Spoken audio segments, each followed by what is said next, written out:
Welcome to part 3, A World Without Billboards. So we've been talking about consumption, we've been talking about place, and we've been talking about non-place. In the Dekeyser reading, it's a really interesting reading about subvertising. So the idea that, and you mentioned this a little bit when talking about malls, the kind of deliberate sort of subversion of advertising and capitalism out in the public, in space, right? So not just joking with your friends, but actually making a statement out there where it's visible. So Dekeyser defines subvertising as enacting illicit material interventions into billboards, digital advertising screens, bus shelter advertising, and a wider plethora of spaces that make up the outdoor advertising landscape. And there's great photos in the article of different examples, which I think are So really does this good. relate to like culture jamming of the late 90s kind of anti-globalization movements as well? Yeah, absolutely. And I think what was really interesting too is it's not just about, it's not breaking things, it's about changing the message to make a statement and to show resistance. And so why target advertising? What's the point of this? Dekeyser argues that advertising is a physical incursion into public and sometimes private, focuses mostly on public space. It looms over place and it represents corporate, commercial and or government power and associated images and imaginaries. So when we talked about place, about what is in and out of place, Dekeyser focuses on people who say, look, I don't want this billboard near where I live, or I don't want it to have that message, and I don't want this anymore, because you can't control everything, but what can you control? How do you exercise agency in a way that subverts this kind of advertising? Pepsi seriously looked at putting their logo on the moon. Like, so we could see it at night. They spent money on it, on investigating to see if they could do this. Like, no one wants that, right? Yes. Exactly. Yeah. I'm floored by this example. So subvertising are interventions that critique, protest, and mock these incursions and the powers they represent. And there are a range of actions, from the overt, so cutting a hole, which they talk about in the early part of the article, to barely perceptible modifications that change the message. And you have to be up close and read it and look at it. Often the logo's the same, etc., etc., etc. So this kind of hacking, this kind of jamming is really fascinating. And if you read the Dekeyser reading, really widespread. There are communities doing this all over the world. They're connected with one another. It's a really, really fascinating kind of alternative culture, an alternative way of thinking about place and space. Because that's what it comes back to, in that, okay, you have that stuff in the mall, but don't bring it into the neighborhood. Don't bring it into public view. Don't bring it next to the school, etc., etc. And it happens like large scale level on billboards. It also happens like on smaller scale levels, say when election campaigns happening and people have the campaign of like vote for someone in the backyard and someone will come on and draw a mustache. Yeah, exactly. So there are subvertising opens up larger questions about this kind of constant noise of advertising in public space and its impact on our perceptions of place, on being able to establish ritual, rhythm, community, etc. And the impacts do vary. So in some cases, outdoor advertising can actually be a component of place. Like, for example, the Coca-Cola sign in King's Cross that has been there for 40 years is now iconic with that place. And that isn't somewhat disturbing, but also somewhat part of how things are. Of course, there's been debates over residents for years about whether that should have happened in the first place, how bright it can be and all that kind of stuff. Yeah, exactly. And these things rarely go unchallenged. So I guess we're not trying to say that advertising is the opposite of place, but it's often notions of place that can rally people to challenge public advertising. So more often billboards are seen as unwanted incursions. Noise, pollution, objects that block the landscape, perpetuate the kind of constant demand to consume or vote. If you've been up and down highways in New South Wales, Australia United Party or whatever, it's United Australia Party billboards everywhere, and you'll have hills, farmland, and then a big billboard there. So really what Dekeyser and a lot of subvertising asks us to think about is, well, what would a world without billboards look like? There are places where billboards are scarce, and in fact Newcastle as a city is pretty good in that way, but there's more and more tall buildings. Buildings obviously provide a good canvas for billboards. And there are, stretches and routes and roads you can take within New South Wales that don't have many billboards. There are countries where regulations on billboards seem to be almost non-existent, and they're layer on layer on layer on layer on layer, and lit up and neon and all this kind of thing. And then there's places where they're really uncommon. One, because there's probably not a market for it, but places where there are bans or really big restrictions on them. So we're not saying it's the same everywhere, but thinking about what a world with billboards would look like and what impact that has on how we might experience place and space and where we might meet up, how we might identify the landscape, I think is important, because I do think there's a pretty strong groundswell against this kind of incursion. Mm-hmm. Yeah. They're very annoying now, like in your space at home when ads pop up when you're looking at stuff on the phone, right? They feel like they're an invasion. Yes, absolutely. So it's a kind of, again, like we're talking the internet as being a extra layer or something in terms of the physical here. It's being replicated in that space as well. Yeah. And it's especially annoying when it's something you've seen out there. And then it comes in, you're like, I shut the door, stay out, you know? Yeah. So understandings of place do suggest a degree of stability, and even Friedman refers to changes over time, which we often mean to take many years, etc., etc. So there's some stability, but there's also some change. But ruptures, things like wars, disasters, pandemics, can eradicate place really quickly, or at least pose a major challenge. So I think we've got to be aware of both. Change takes time; it involves all kinds of things. But then there are also sudden ways in which place gets challenged and even eradicated. But beyond these big ruptures, place is challenged and remade in lots of smaller everyday ways all around us. So think about hanging out with your friends or encountering another group hanging out somewhere, a car park, a bench, or a wall by the beach. If this group were blocking your way, would you tell them to move? What factors might determine that decision? Would you think, well, that's their place, I better go round, even though it's public? So the way space is classified is one thing, but the way in which inhabited and used and claimed is another, which I think is quite important if we think about our kind of everyday usage.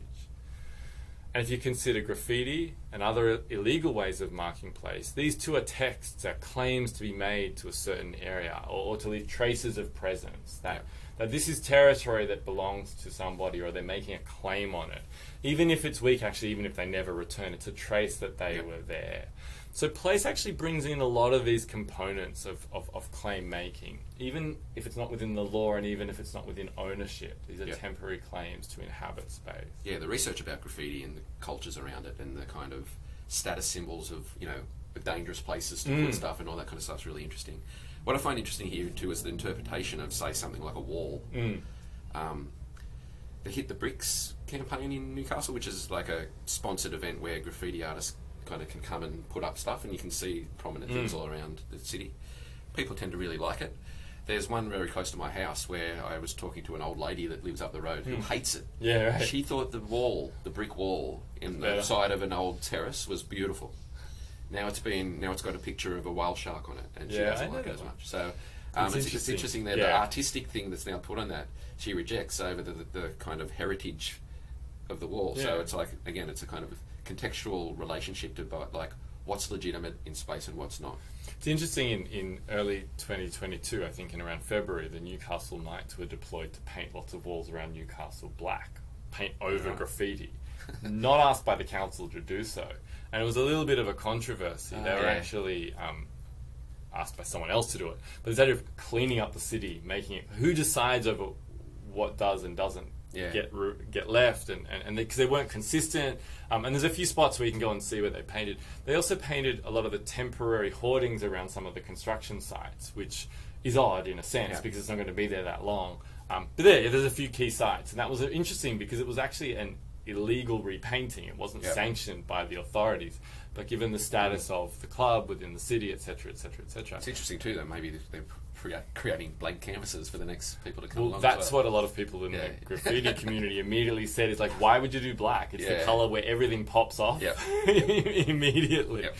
So anyway, we're now already into different claim making, right? And who gets to decide who gets to make these claims. And that's a really important way in which you can see place and claim making play out in front of your eyes in everyday parts of where you live and where you go. So place is also claimed by misuse, by deliberate use of spaces for things that are unintended, and these can vary from encampments of the unhoused to squatting to unsanctioned markets of people selling stuff where they're not supposed to, both visible ones and invisible ones like dealing narcotics, etc.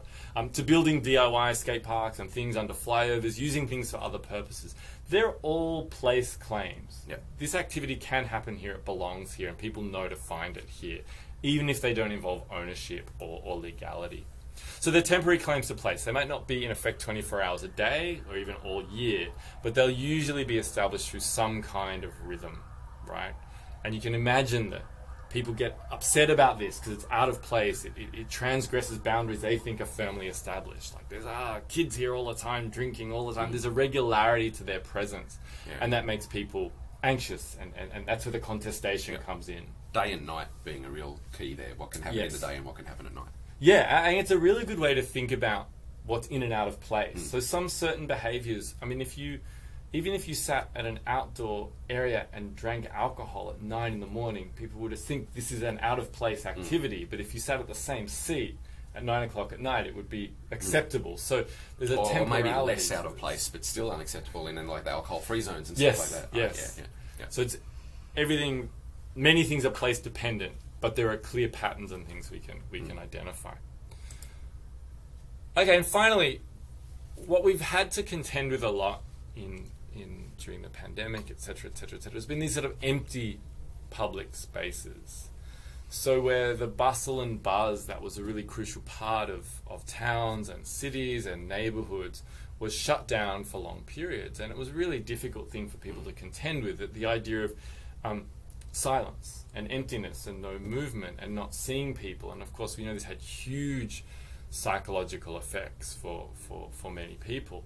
It's been interesting in the periods where things have got going again, how it's nice to hear sounds of music coming from different places, of people out on the street. So things that might have annoyed people previously, they're often quite happy that there's a group of people laughing and walking down the street at 11 o'clock at night, as opposed to that silence and that emptiness.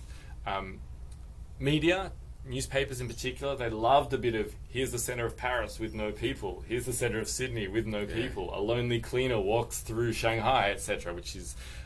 Times Square being empty is a big one. Times Square being empty, exactly. And so why do these things, it's almost like a zombie movie. It brings in all these fears we have of human civilization, suddenly stopping and petering out, which is... To be fair, is what it felt like we faced. And relates to the toilet paper stuff we've been talking about. Exactly. So less people, less traffic, less noise, less policing, less social approval and disapproval, less consuming, obviously. But even when things began to reopen, the speed, the capacity, the volume was a little bit different, to before. And things start in different ways in different places, but smaller, slower, quieter. And so for many people, empty spaces and a slow recovery did open up new possibilities for place. So I don't know what it's like in different neighborhoods, but I know in my neighborhood people would come out on the street with chairs and have a drink in the evening before sunset because there was nowhere else to go, etc., etc., etc. And these kind of common ways of creating place, because the places you used to go were no longer accessible. You had to find other ways to make place. Yeah. I used to walk my dog, and there was this house where they obviously had a fence that they could take apart, and so they'd sort of taken apart the fence, and you'd often see them sitting distance at table having dinner, and all these kind of small activities and small gestures that were really place-making activities. So I've listed a few there. The new possibilities of places to live. So a lot of people moved out of inner cities. A lot of people who were unhoused found other places they could live and not be bothered because things were empty and shut down. People found new places to play. You could play ball games, you could skate, you could have pavement games, do parkour, because spaces that were normally full of people were empty. Places to hang out. A lot more people picnicked, drank and ate in different places, lurked and hung out in places that they wouldn't normally go because it just didn't have the volume of people and traffic. And there were more serious things to worry about than whether or not people were sitting under a tree. Or playing with a ball or something. Playing with a ball against a wall, right? For example, like who really cares when you're facing a health crisis? But also places to care. You saw a lot more care for objects, for animals, for trees, plants, gardens. People taking more attention to the neighborhood, the tree on the sidewalk, all this kind of stuff. easier to paint, tag, graffiti, and easier to subvert and make statements. Back to the Dekeyser reading, I'm sure Subvertising had a field day during much more empty cities. So it suggests that placemaking is also reactive. It's not just something engineered through stability and planning. It just felt like that when suddenly the rhythms were completely disrupted across whole cities, it allowed for smaller expressions of place to take hold. And certainly not just for humans. The ways animals were able to kind of retake this kind of empty spaces was pretty powerful, and make claims that which animals do all the time. We're just often not attuned to them. Yep. Okay, I think we've got to the end of the material this week, so we'll leave it there.